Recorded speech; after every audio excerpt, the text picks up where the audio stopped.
The new channel.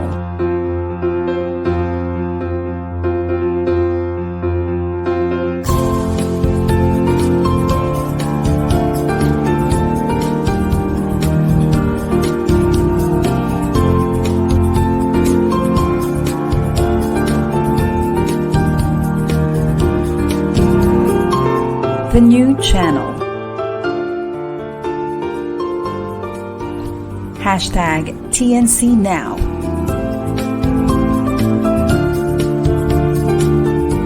The views, opinions, and insights expressed in the following shows are those of the host, producers, guests, and viewers. They do not necessarily reflect the position of the channel. Viewer discretion is advised. Hello and welcome to the new channel, Born Out of Passion. We are a community that helps you be the new you.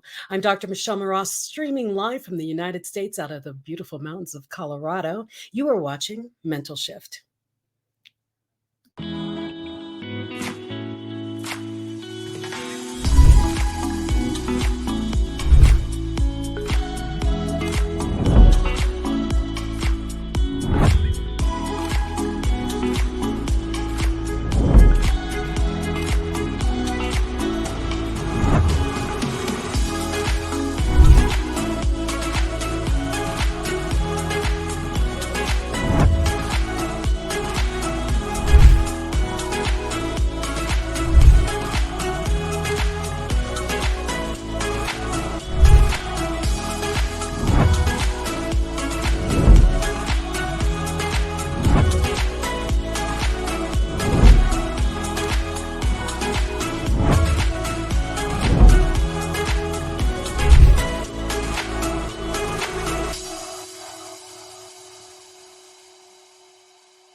Well, hello to the United States and to the Philippines. Magandang umaga sa inyong lahat. Now, tonight you have a real treat. My guest is an ex-Hollywood actor turned spokesperson, YouTube host, content creator, and he still pursues acting from his home in Castle Rock here in Colorado. And in 2021, he won Best Actor at the Los Angeles Film Awards and the London Flicks Film Festival for his work on The Wolfe Delivers, which is a short film he wrote, starred in, and co-produced. He's married with 2 sons, 3 cats, 1 dog, 1 hamster, and 1 gecko. His interview show, The Wolfe Den Show, has been rapidly growing since the launch in June 2022. And he has now over 10,000 subscribers, and one of them could be you. Add to that. The audio version of his show has surpassed 9,000 downloads. He is just an amazingly fun person to talk to and watch, because I've seen a couple of his commercials. Please welcome actor, spokesperson, content creator, host of The Wolfe Den Show and spotlight segments on YouTube, MJ Wolfe. Hey, Michelle. Thanks for having me. Appreciate it. Good to be here. I am so glad you were able to take some time out and see me. I mean, and you highlighted my book in one of your segments on YouTube. And I'm like, he has got to be on my show. He cannot do that for me, and I can't return that favor. Well, thank you so much. I'm glad to be here. Yes. Okay. MJ, the show is called Mental Shift, where we ask people really what happened, what did you used to do, and what mental shift did you have that brought you into the world of, well, in acting? I mean, what were you doing before? You know what? I want to be an actor. What brought that on? I'll give you a little background. It's kind of it took a long process to get to where I am today. So basically, grew up in Connecticut, a town called Wallingford, Connecticut, a blue collar kind of Northeast Italian kind of town. At age, I think 5, my father and mother got divorced. My father took out 5 loans, my mom in his name, and he took off for Florida and a new girlfriend or a couple of new girlfriends. And my mom was left to raise me on her own. So it was me and her in a small condo, and she was a teacher in the town of Wallingford. And basically, I grew up, not really excelling in anything. Not having a dad, I was an only child. So when I looked at school, I was consistently bullied. I was a horrible student. I was basically like, there was the cool kids who were like the jocks, the football players. They were in their own group. There was like the kids who were like smoking pot and doing drugs. They were in their own group. There was the kids like were super smart. They called them, nerds back then. They were in their own group. I was just nothing. I wasn't athletic. I wasn't smart enough to be a nerd. I wasn't cool enough to be with the cool kids. So I just basically was kind of a loner.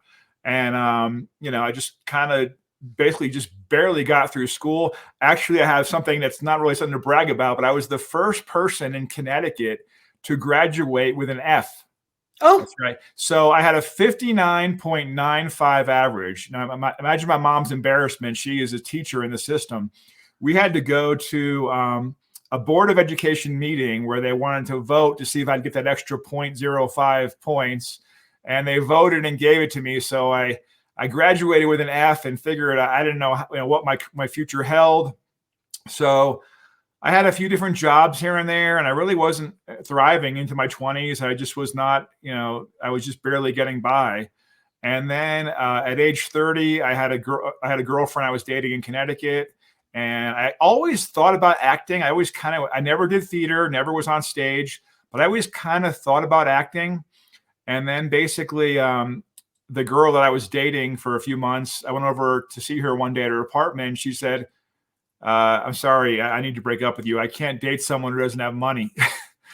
So I basically went to my best friend's house in tears. I was working for my cousin's cleaning service for $15 an hour, cleaning toilets at medical facilities, taking out the trash. Like at age 30, I was pretty much where everyone expected I would be. And I went to my best friend and I said, Brian, I'm like, I guess the girl just dumped me. I got a literal crappy job. I'm making $15 an hour. I have no place, I have a small little apartment. I have nothing but a TV and a crate. I always wanted to go to LA and try acting. I'm like, what should I do?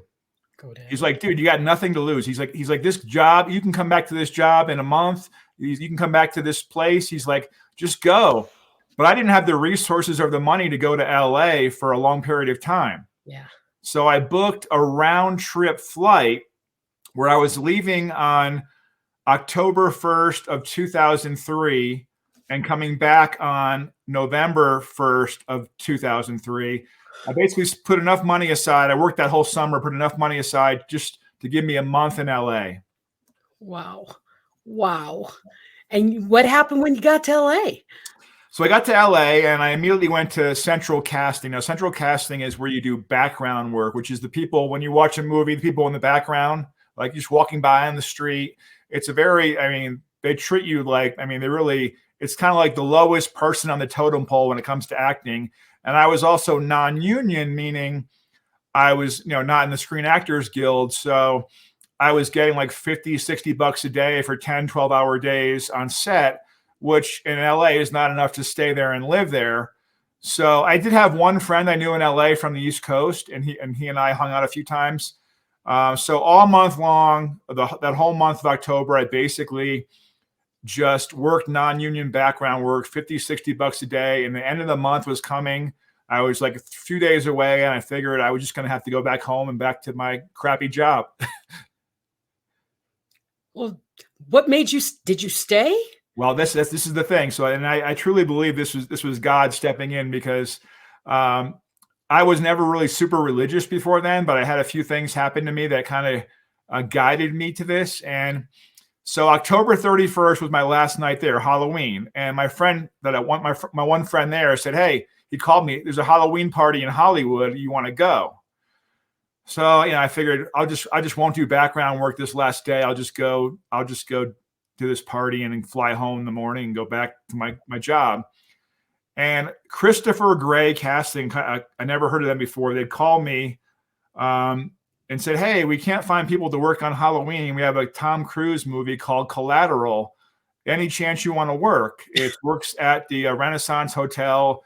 And again, it was non-union. So there was some union background, but I would have been one of the non-union. So I thought about it. I said, yeah, I'll do it. I'm just going to work. So I called my friend and said, forget the party. I'm just going to go ahead and work on this Tom Cruise movie. Just this Tom Cruise movie. But for all I knew was I was going home the next day. It didn't matter to me. I already worked on like Will and Grace. I had worked on a couple of other shows, Frasier.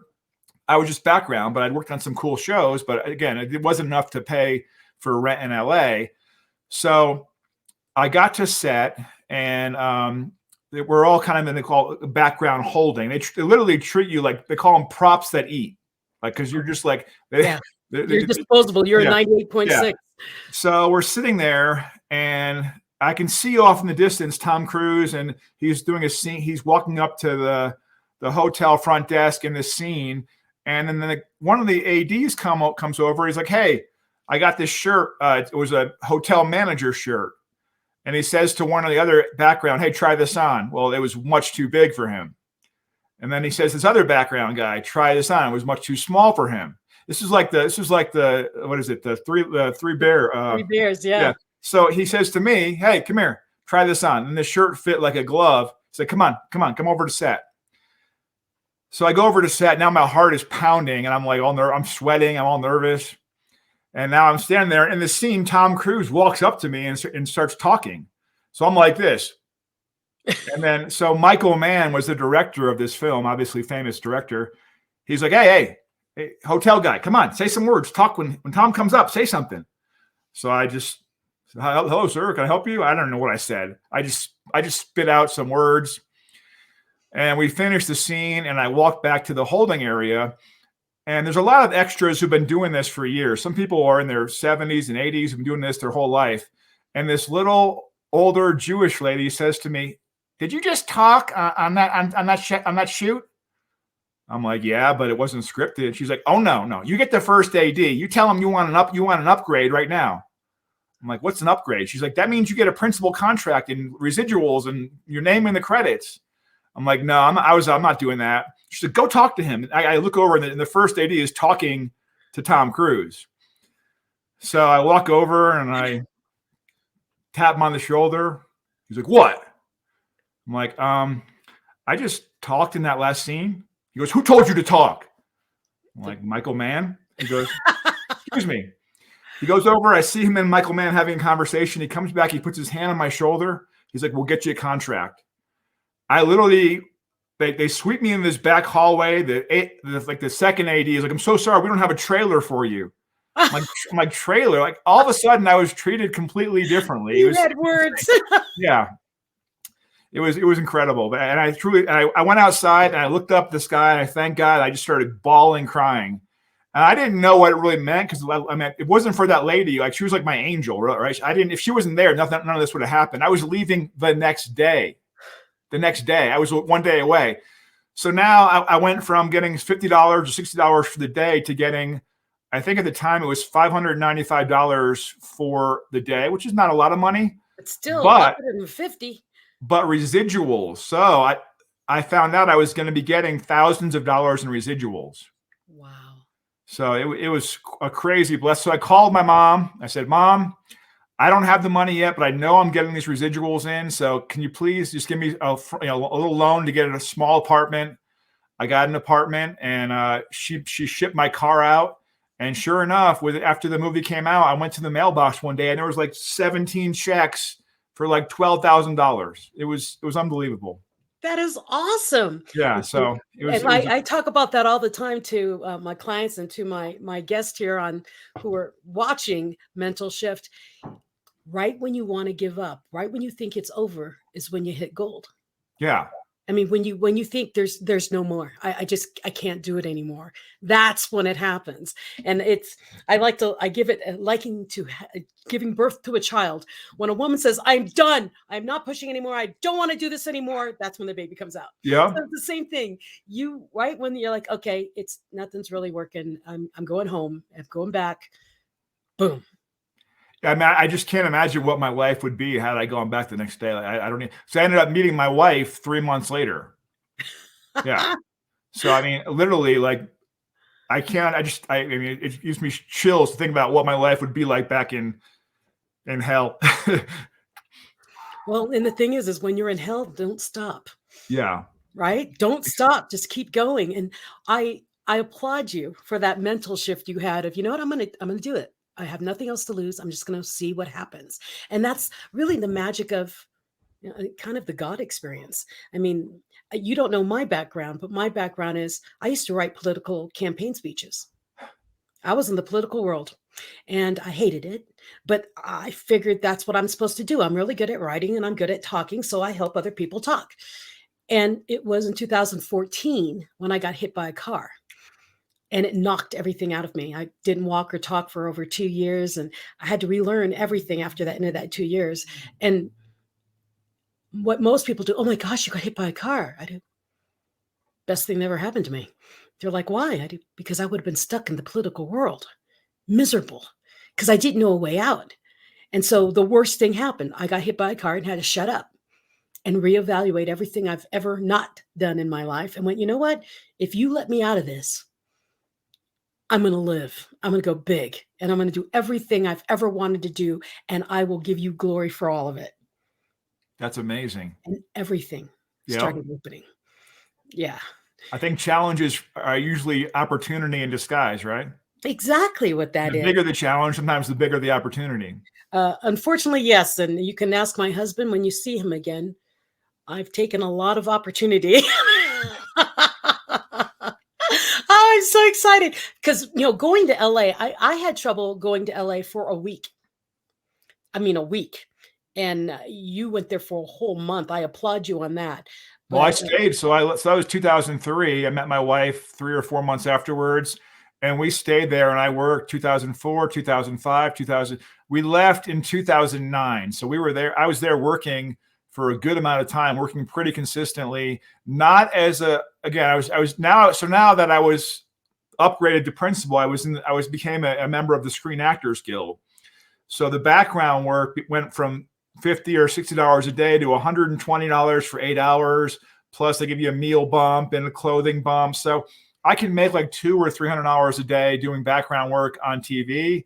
And for commercials, I could typically make like $500 to $600 a day. So I started doing a lot of commercials, and we did a Barclays Bank commercial, and I got upgraded again. So I was not a main character, but they put me at the desk with some of the main characters.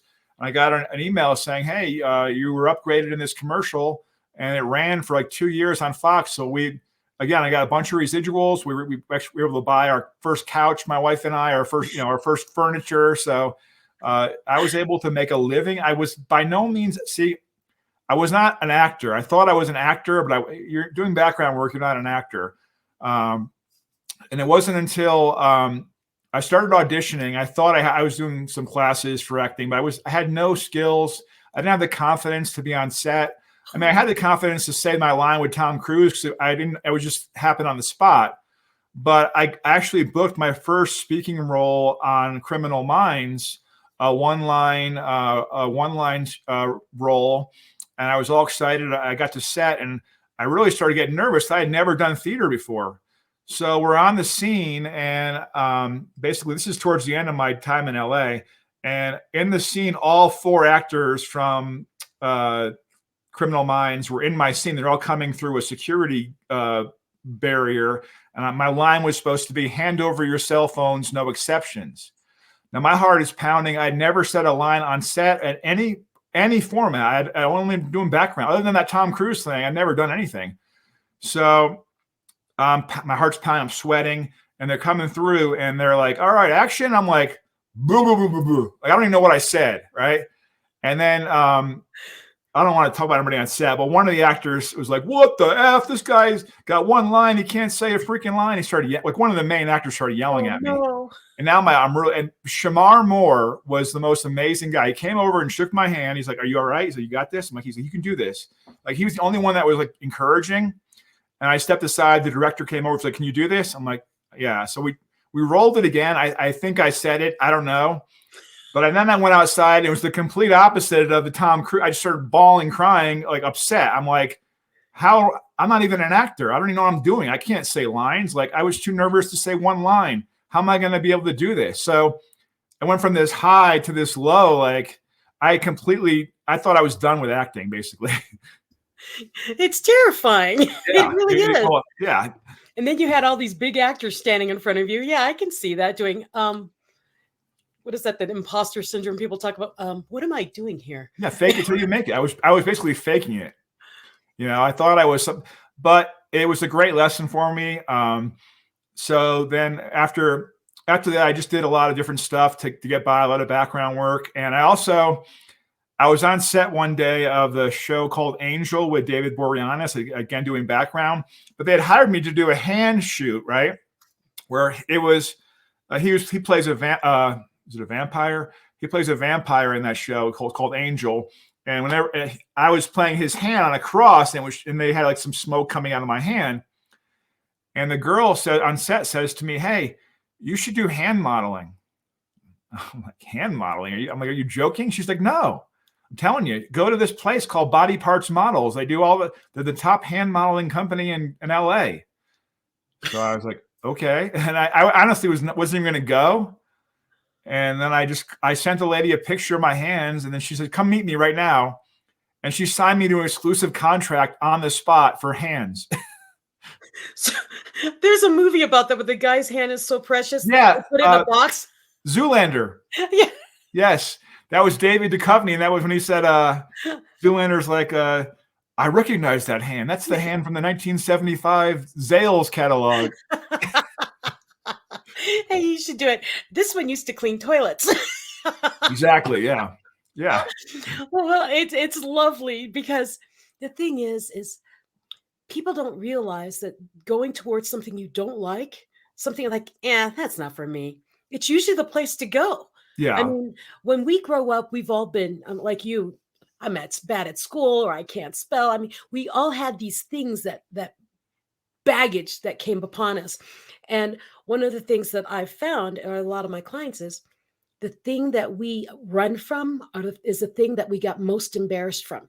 So like when we were 7 and, I was in front of people and they laughed at me, so I'll never speak in front of people again, or, those kind of things.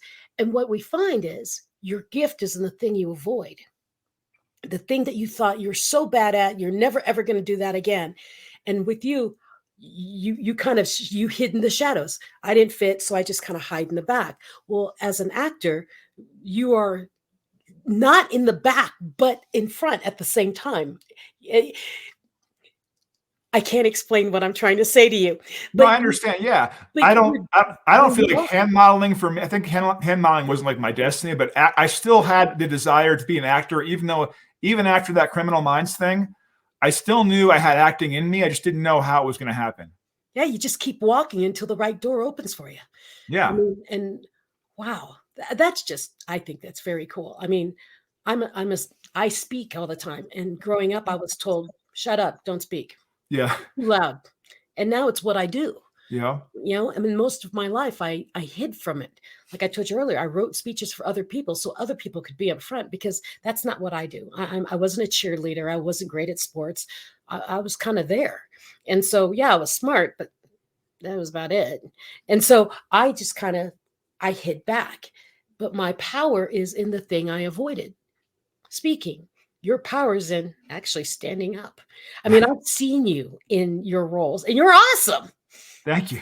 You are. It took me a lot of time here to get now in Colorado. So after that, I got the hand. My wife called them hand jobs. After I got, So after I get a lot of those jobs, I was paying the bills. We would, between that and background work, but then we had our first son in January of 2008. And after 1 year in LA, we're like, we don't want to raise our kids in LA. And her parents were in Colorado. They were in Durango. Oh. But we didn't. I still wanted to do acting, so I called an agent. I said, "Where's their agents in Colorado?" And the only place was Denver. So I called an agent in Denver, and she wanted to sign me. So I basically we found Castle Rock through friends of ours, and I just flew out here to check it out. And I called her, my wife. I'm like, "We're moving," and within a month later, we were out of there. And I came here, and it was very apparent that I was not going to be able to be an actor. So I had an agent. I was getting like one audition, maybe a month, but not to pay the bills. There was no background work. There was nothing. So I started driving limos, this was before Uber and Lyft, 2009. I bought a Lincoln Town Car. I was driving clients from here in Castle Rock and all over to Denver, DIA. I drove Michael Strahan, which was cool. I drove couple other celebrities, but I was basically driving like 12, 14-hour days. I was not happy. I still wanted to act, but after that whole Criminal Minds thing, I didn't know how it was going to happen. Well, you keep on treading, because that's how I met you. I met you in a small independent film. Yeah. Actually, I didn't meet you. I just saw your clip. You met my husband. Yeah. So, I mean, I don't know. I think this movie that you're in, that's pretty darn cool. I think that it'll be picked up and something else will happen. Well, what happened was, so I don't know if you've heard of Fiverr. Yes. So, all right. So Fiverr came along. It's this website where they basically, it's a freelance website. And I went on there in 2012 when it just started. I noticed there's a few people doing like spokesperson work. And I knew I was a good speaker at spokesperson work. So I bought a kind of a junky green screen and started doing spokesperson work, started doing newscasts, like birthday newscasts. And I was clean shaven at the time. I had short hair. And I was getting booked. Like I was making like $10,000 for the year, my first year, maybe like 25 my second year. Not enough to pay the bills, but it was helping besides the limos. And then I got an editor and I started doing full time. Like I started getting a bunch of bookings. And I've bin doing Fiverr now for 11 years. I've done 8,000 videos. Wow. I'm approaching $1 million in earnings. That's not to brag, because if you think about $1 million divided by 10 years, but I can make a really nice living to support my family. My wife's a stay-at-home mom. My kids are homeschooled. And 90% of my earnings is from Fiverr, and it all came from doing spokesperson work on a teleprompter, not any kind of acting. And then my agent, I hadn't done any film acting or anything. Then my agent called me. Said, "You want to try this film role in Colorado Springs?" This is a couple years ago. I'm like, all right, I haven't tried one. I don't even care anymore. This is not like it's a big deal. I'm going to go do it. And I went and I auditioned, and I just felt like I nailed the lines. I'm like, that felt really good, because I've been doing speaking on camera for like 9 years. So all of a sudden, like I had this acting skill I didn't have before. So really it kind of like changed my mindset. That's cool. I mean, and reading on camera is very difficult for many people, especially the enunciation and that kind of thing. Yeah. I didn't even think about that, because I get asked to read people's books, do the narration for audio audiobooks. Yeah, that's cool. I have certain words. There's certain words I say huge. I hate when I say huge in my script, or such as. I have a hard time with such as. Another day I had one. It was telephony. Telephony. Is that a word? It was telephony. TELEPHONY. Anyway, I had the hardest time with that. Certain words I have a hard time with, but overall, I can get a script now and I don't even have to read it I can just get up and just do it, which has been amazing. So that's a superpower. Yeah. So then, basically, I said, "Oh, I want to do acting again. I want to get into this." So I got some money aside, and I came up with this idea for this short film called The Wolfe Delivers. Yeah. Now I play a bad guy. I really like playing bad guy roles because it's the opposite of who I am. So if you did see it, you're going to be like, why would you even write? Like I showed this to someone at the gym I know. He's like, "Why did you portray yourself like that?" I made myself a real like jerk. Because that's acting. Because there's so many roles on Netflix for the bad guy, right? So I made myself. I mean, it's got. There's no nudity in it, but it's got a good amount of like tense situations, a good amount of like cussing. Because I was playing the bad guy, I wanted to show potential casting directors that I could be the bad guy. So we wrote it, we filmed it, and we put it up. My co-producer put it on to these film festivals, and then I just kind of forgot about it. I used it as a demo reel, and then he called me one day. He's like, "Dude, you just won Best Actor at the LA Film Awards out of 250 actors." I'm like, who is voting? Are you kidding me? That's awesome. Couldn't even believe it. Didn't even know it was up for anything. Yeah.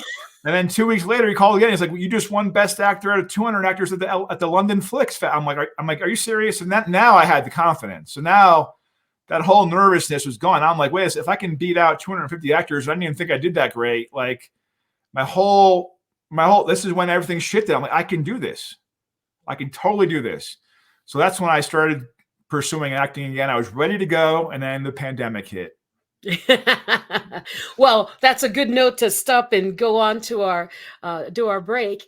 But keep that in mind. We're gonna start right after that, and what we'll go into is more about what you discovered during the pandemic and what's coming in your future. How about that? Sounds So, good. if you're watching, share the live stream and get your friends and share it with them, because we'll be right back after this break.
Well, thank you for watching Mental Shift. Now, did you share this with someone you care about? Someone, maybe a friend, a family member? If not, you need to do that.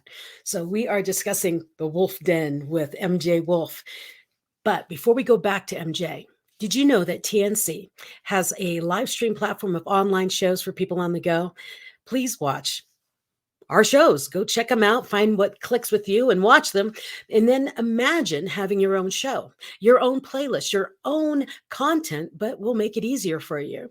TNC aims to transform the lives of our viewers through engaging, authentic, and original content. Our vision is to become a global 24/7 live stream channel that showcases Filipino talent, global influencers, cultural intelligence, and ingenuity. Continue to watch Mental Shift Tuesdays at 7:30 p.m. Mountain Standard Time here in the United States, or Wednesday mornings at 10:30 in the Philippines. You can also watch replays on Facebook or YouTube, and follow us on Instagram. Listen to us on Spotify and Apple Podcasts. Just search hashtag TNC Now. For sponsorships, please email now@thenewchannel.com or send a direct message to The New Channel. Now, enjoy these life-changing shows because we made them just for you. Please welcome back. My name is Dr. Michelle Mras, and I've got MJ Wolfe with me. And here we are. Hi there. Hey. So, you left us with a cliffhanger. You said, and then, wonderful pandemic. Yes, the pandemic. So, what happened in that? So right after I had this demo clip of me from the Wolfe Delivers. I basically sent it to agents. I got agents in Atlanta. I got agents in New Mexico and LA. I was ready to roll. And literally, I mean, it was the end of 2019, and then the pandemic hit, and first production shut down. And then basically, as a Screen Actors Guild member, they were all basically not really taking on new talent. A lot of the productions weren't working. And this is not a political thing. I'm not a left or right guy. I'm not a Trump or Biden guy. For personal reasons, I'm not vaccinated. So the Screen Actors Guild is very strict about that. Yeah. My mother's vaccinated. It's cool. My father-in-law is vaccinated. It's just my wife and I decided not to do it. It's nothing political. So I'm not. So it's the last industry that wouldn't allow us back on set. In fact, they still won't allow us back on set. Disney just allowed 10 shows to that were unvaccinated can go back to set. So it's happening fairly quickly. So in the meantime, here's the thing. I had short hair and I had clean shaven. Now, for males age 40 to 50, my age range, like there's a lot of the TV roles that are like the doctor with 2 lines, the FBI agent with 3 lines. And a lot of them, require like short, clean shaven, short hair, doctor, FBI agent, lawyer, DA, all this stuff. And when there's an audition for those roles, there's thousands of guys submitting from LA, New Mexico. So I'm in this competition with these guys who already have, they may be better actors. They also have connections, better agents, they're higher up the ladder just from their time, their time in the industry, right? So I started thinking, what can I do? I've got to differentiate myself.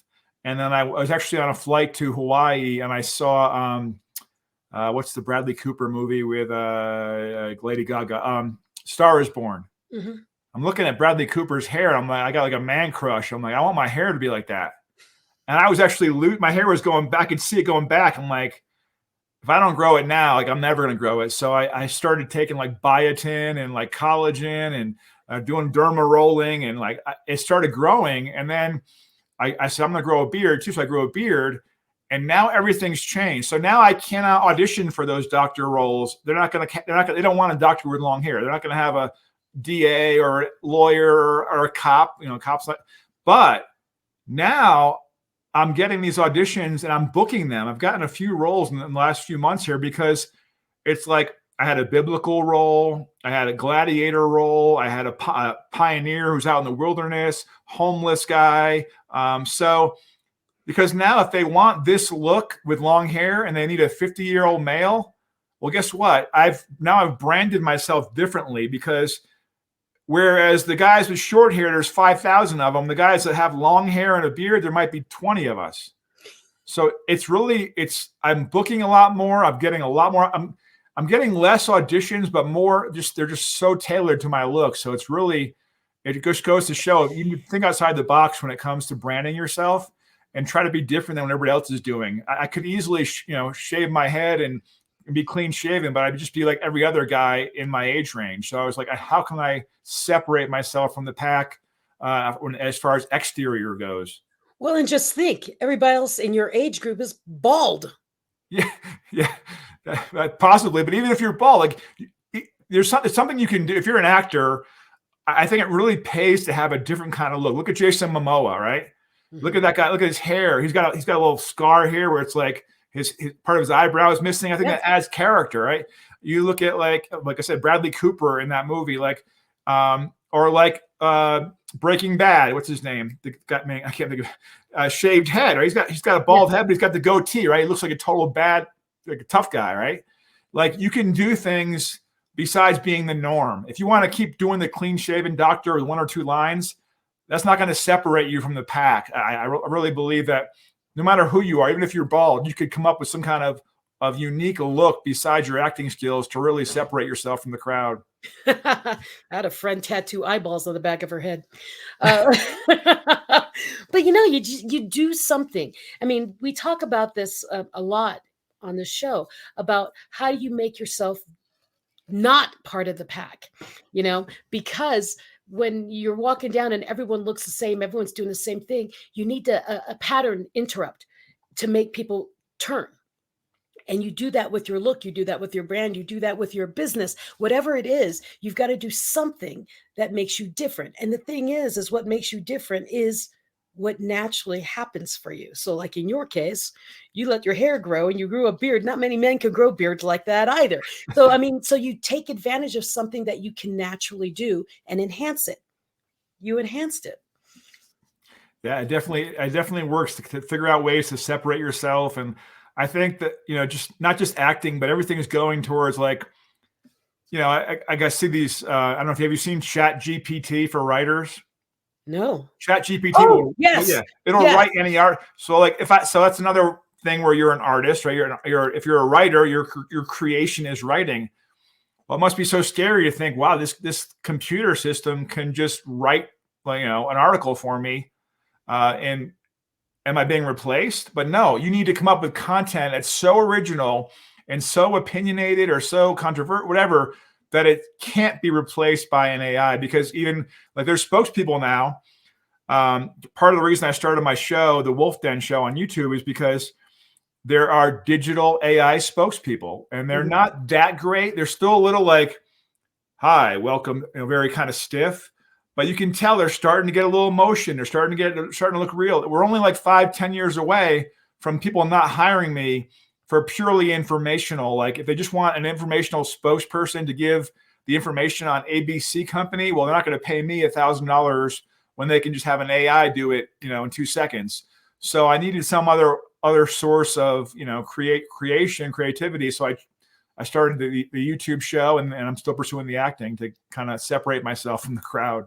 Well, you can find him. You can find MJ at the Wolfe Den show on YouTube, but he also has the other one, Spotlight Segments, that pops on his name too. So MJ Wolfe with an E.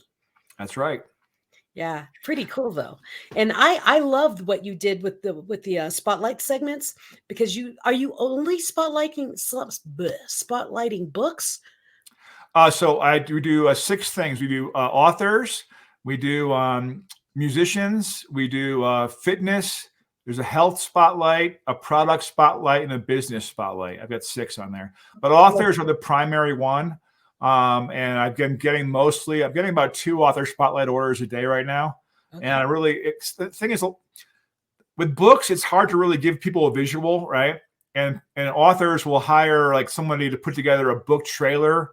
And usually it's just stock video and a voiceover. And it's hard to get people to watch that. So this way I can go on there and actually explain their book and put a little passion into my voice and kind of explain to people within a minute and a half what their book's about. And it kind of replaces a book trailer.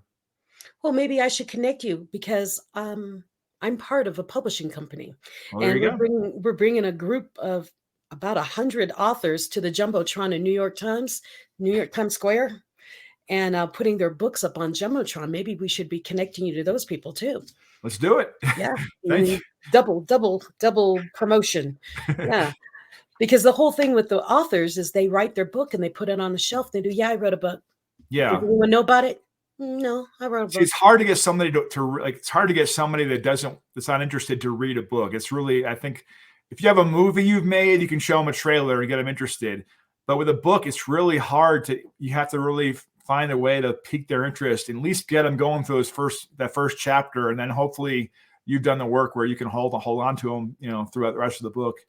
Well, and that's why I train authors to speak about their books. And then, because my idea is, if you felt passionate enough to write about it, you should be able to talk about it. If you talk about it and wrote about it, you better be able to train it, because you don't make money on books. You make money on the training of whatever you wrote in the book. And so I kind of pull that out of people. That's really what my business is giving voices to authors, because if they can talk about their book on stage, people do, wow, that's really interesting. Well, I'll pick up that book then. Yeah. The thing about is everyone can self-publish now, so that it's become so easy. Actually, right before I started Fiverr, I'd written 39 children's books on Amazon under a pen name Xavier Finkley, and one of my books was called Poop There It Is. Uh-huh. It was a diaper. It was like a baby book for, like, because we had a young kid at the time, so I was dealing with diapers. So I wrote this diaper, this little rhyme. Actually sold like 10,000 copies, and I was like first overall on the baby to 3 category on Amazon. And for 1 month, I made all these royalties. And then I went to Amazon one day and I was gone. I wasn't even in the top 10. What happened? They call it the golden age of Amazon, or the gold rush, back when things were different. They changed their algorithm to make more of the traditionally published books like Dr. Seuss, that kind of stuff, Snoopy. So they were all pushed up and I was pushed down. And literally my sales went from like 40 or 50 downloads a day to like nothing. And then I just gave up on self-publishing. But the books are I still make like $12 a month for my books 10 years later. Well, and that's why I went into the publishing world, because I have a lot of books, but my first two didn't really go anywhere. And when I met this other person, I have this book called Hold My Crown. I want it big. And he has, well, anybody can publish it. You can publish it. I do. I know I can. He has, but I'm a marketer. I do. That's what I need. I need a market. I need a hype man for the books. And that's what this guy does is he's very good at promoting and getting it to roll and just keep going. So like my Hold My Crown book came out 2021 at the end of 2021. But anyway, but it just took off and went crazy. It's because of the marketing. It's a good book, but what platforms are you on? I know Amazon, but where? I sell it for myself. Really? That's the way to do it. Why give a percentage to Amazon, right? Because they take a chunk. And so he's like, he has put it on Amazon. You can put the Kindle up there. He has, you'll do the audiobook just for people to find it. But when they want it, they come to you so you can autograph it because it's personal. It's from your heart. I do. I like that. So that's how we do it. That makes sense. Yeah. I'm like, okay, that makes sense. And he has, and we'll build the funnel so that they just click on the button and it goes there and this goes there and it auto sends and someone else will send the books out. I'm like, do it, make it happen. I'm good with that. So I'm excited about the future because I just did another book called Unapologetic, which is my doctoral thesis. And it's been quite an adventure to give voices to other authors, but learn at the same time. Now, we're running out of time. I need to talk to you still. So, so I know you've done a couple of independent films out here, and I'm excited for them to come out. I've seen I've seen one of your commercials on Facebook. I saw it on a Facebook commercial, and it was like a plumber or something. And I'm like, I know that face. I know that face. I'm like, it's MJ. Yeah, you did really, really well. So thank you. If you're watching, everybody, you need to go to MJ Wolfe. Okay, look for him on YouTube, or you can find him the way I found him. I looked up the Wolfe Den show, and he pops up. Thank you. Yes, these the ones you're seeing on like TikTok and stuff. So I've done 8,000 in 10 years. The only downside is there's probably about 20 people who have used my videos for bad purposes. So people hire me and they send me a script, right? I may be in a suit and tie with my hair back saying, hi, welcome to ABC Company. If you're looking for the perfect blah, blah, blah, and I go into the whole, so I can't research companies. I do them for towing companies, painting companies, cryptocurrency, Forex trading, lawyers, all kinds of stuff. Well, so having done 8,000, I'm willing to, I know for sure there's at least 5 out there that I've got emails saying, hey, I saw you on your show. You're taking a break from being a scammer. And I'm like, what? Well, the problem is some of these, I'm trying to avoid doing crypto from now on. So I learned my lesson. So I'd go on and do that. And I have no way of knowing if ABC Crypto Company, hey, we're ABC Crypto. We have a new coin coming out. If you want to get in our ICO, you got to invest here, blah, blah, blah. So I'm just a spokesperson, right? They think it's you. Yeah. So it's like, let's say you were insured by Progressive Insurance, okay? And you had a legitimate claim with them. They were like, we're not paying you, forget it. Would you sue Flo or would you sue Progressive Insurance? Right? Yeah, they're looking at you because they see your face. I'm Flo. I'm not, So they just assume that I'm, that's the bad part of having done so many commercials is I've probably got 10 out there, 5 that are like trying to screw people over. I have been able to find 2 of them and have YouTube remove their videos. And whenever somebody I probably get that email like once a year or someone says, hey, you sold me this and I didn't. So I try to find out who it is and have it removed. And YouTube's usually pretty good at removing them. Mm-hmm. But it's unfortunate that people have to take advantage of that kind of thing. But even if they used an AI spokesperson, right? That AI person was a person who posed for that to be that whatever that AI creation. They're not at fault if you invest in ABC cryptocurrency. They're just a voice, just like if they wrote it, just like any other. They need a script that stays underneath because the commercial I saw, it says you're like, oh, blah, blah, blah, roofing company, blah, blah, blah. And you were talking. Yeah. But it didn't say paid spokesperson on it. As long as I don't say I'm working for them, I have no problem saying, hey guys, ABC Roofing is a great place to get your roofing done. If you need, metal roofs, blah, blah, blah. I have no problem. Yeah. I will not say hey guys, I'm Mike, the owner of ABC Roofing, then that's a different story. So I try to make sure they don't have to put actor portrayal unless I say I'm someone else. Or if I'm wearing a lab coat, I try to have them put doctor portrayal. No, I think it's funny. In college, my freshman year of college, my first job was, thank you for calling Omaha Federal Credit Union. If you'd like to speak to a teller, please press 1. And we're back then, when someone pressed 1, I was actually on the phone hearing ink, and I would hit ink, and I would connect them. That's great. Isn't that hilarious? Yeah. It's like beep, beep, beep, beep, beep, beep, beep. I do beep, beep, beep, beep, beep, beep, and I would connect. People don't know. It's like, thank you for calling First National Bank of Omaha. And so it's like, that's where I learned to enunciate. Yeah. And now they have the voice AI. There's like that Murph program. It's a complete voice AI. The voice AI can do emotions. It's kind of sad because like on Fiverr, there's thousands of voice actors that are getting replaced by this AI, which again goes back to the hair thing. So now let's talk about voice. Like look at Darth Vader, or what's his name? James Earl Jones, right?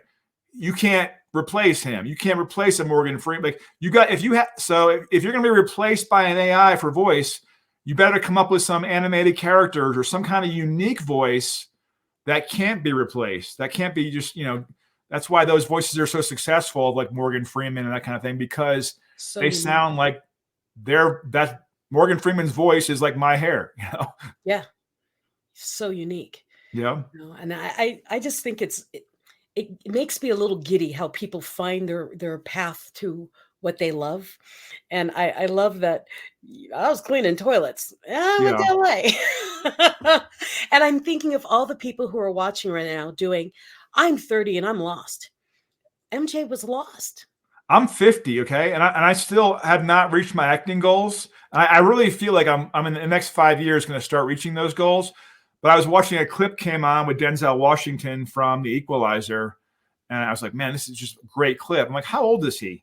And I Googled it. He's 67. I'm like, he's 67. I'm 50. That's 17 years. I'm not saying I'm going to have Denzel Washington's career, but even if I become a series regular or get a few roles here and there, I've still got a lot to accomplish. He's 67. I just saw there's a new Indiana Jones. Harrison Ford is 80, right? Yellowstone, Kevin Costner is 68 or something. That's 17, 18 years away from where I am now. Yeah. So I've got time. Yeah. I mean, I keep calling myself the next Oprah. Look for me. I'm Michelle. You will see me. I'm the next Oprah. And people are like, you're 55, lady. I do. When did Oprah get big? When did she? I think she was like 53. Yeah. You see? So, I'm not worried. Never too late. Don't ever stop. I mean, don't ever stop pursuing. Again, I think there's an article I found. It's called Actors Who Started Late, and it always kind of gives me encouragement. There's a bunch of them on there, but there's no reason to give up your hope. I might get something when I'm 67, who knows, but I'm not going to give up. I'm going to keep doing what I'm doing. Yeah. Cause you love doing what you're doing. So you just keep going. And in my case, I'll just keep doing this until someone says, lady, shut up, because they cannot replace me with an AI to ask questions personally. Yeah. You're irreplaceable. Unfortunately. Yeah. No, it's right. An AI can't do what you're doing right now. Mm-mm. An AI can't do what Joe Rogan's doing. Joe Rogan is irreplaceable. His opinion, an AI can't do what I'm doing on my show, and I'm actually same thing. Yeah. You've made something that's irreplaceable by AI. An AI can replace a spokesperson or a voice or a writing an article if it's informational, but it can't replace a unique voice or a unique spokesperson or a unique article. Or in my case, I'm bringing back the Cara Burnett show, and there's no replacing that. No one under 40 just got that joke, but I know. Look it up, Cara Burnett. Variety show. I want people out there doing what they love to do. I mean, there's so many people out there with normal jobs who do. I mean, I've had people on stage presenting like insurance or something, and I said, "Tell me something no one knows that you do," and they do. Well, I can juggle, and they tick, tick, tick, tick, Really? Yeah. And they're really good, like throwing like huge. It was insane. I'm like, how are you an insurance salesman? Well, because juggling doesn't make any money. I'm Yeah. like, And then I've met many who can sing or act or, just all these different talents that people have that they suppress. And I thought, let's let those things out. Let's release them because I love that. I kind of see a, what do you call it? What is that? There's a show where they ad lib songs. Oh yeah, yeah. What's my line? Oh, whose line is it anyway? Who's mine? Yeah, yeah. Who's my? Yeah. Yeah, I think it would be a lot of fun to just have people come on and do things like that. I don't know, and then have like actors and performers, but just Yeah. have fun and start laughing at each other again because I think America has stopped laughing, and I Yeah. want to bring it back because I think we take life too seriously, and we need to stop. We need to. See, I don't know how you do that. I don't like live. I don't like getting on stage. Like, I'm actually quite an introvert. I have one best friend. I had the same best friend since I was like 20 years old. He lives in Connecticut. He actually comes out here to Colorado pretty often.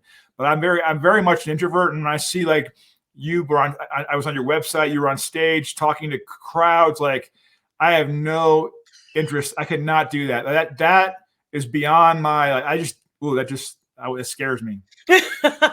And what I found out, and I forgot this with my car accident because I lost a lot. I apparently have always gone in front of the big crowd. So like when the school auditorium was full, I was the one they would send in to say, Michelle, can you control the crowd? And I'd go on the mic, tell everyone to be quiet. So-and-so is about to come, introduce somebody and walk off. And they're like, you've always done that. I did. It's what I do now. I'm like, oh, yeah, that's great. okay. I could never do that. But I married my polar opposite because he's very introverted and quiet until he gets used to, and then he'll talk. With me, I'm quiet while I'm watching to see where everyone is basically, and then I come in and I have to pull myself back because I'm a little too much for most people. Yeah, my wife has all the friends. She's always, we go to parties. She's the one talking. I'm the one in the corner just sitting there like this. Me. That's just, yeah, totally. Your wife and I will get along. But it's that yin and yang thing. We seek and we need the person who we are not so that we can be balanced. Totally. Yeah. I mean, if I was married to someone like me, I'd probably strangle him because we're too much. And we wouldn't ever know how to settle down. And my husband is like, I tell him, he hates it when I call him. I said, you're my anchor. He is, I don't want to be an anchor. But not a bad anchor. I go fluttering away and I go so far out. I'm on like a kite, and I'm a kite with a string, and I can find my way home because you're holding the other end of it. But if you let me go, I'll just keep soaring and I'll forget where I am and what's going on and who I am. So I told my friends, I need you to be my friends. I need my husband to be my husband because I flutter so far, I'll forget where I am. I need you. He is, okay, I like that better. I don't like the anchor thing. The string. So, MJ, thank you. Thank you. Thank you for coming out of your quiet box to come talk to me live. You may be my only interview ever, so I'm not sure if I'll ever do this with anybody else but you. But this may be it for interviewing me. You're the one and only. Yay! It'll go viral. It'll go viral. Well, and the thing is I think that I love people so much that I think a lot of times when the people are on the show with me, like you kind of forget that you're on a show. Yeah. And that's the power of having coffee on live TV. So MJ, everyone, this is MJ Wolfe. You will see him in a movie that I'm in that I will announce later. I don't know if we're allowed to say it yet. And I don't think so. I don't think so. So you will be able to see him live on the big screen because I'm going to announce the movie and you're going to do, I want to see Michelle. MJ's in it too, but he has a much larger speaking role. I'm just the reporter. Now, if you'd like to follow MJ, go to YouTube and look up The Wolfe Den Show or MJ Wolfe with an E, WOLFE. And he pops up on both. And then, go follow him. rootin' tootin', and keep an eye out on IMDb because you can find them there too. Okay, everybody? So thank you so much for joining us. MJ, thank you for joining me. And we'll see you all next week. Oh, I forgot. Happy Valentine's Day, everybody. Take care, everyone, and we'll see you next week. Until then, be the best version of you, unapologetically.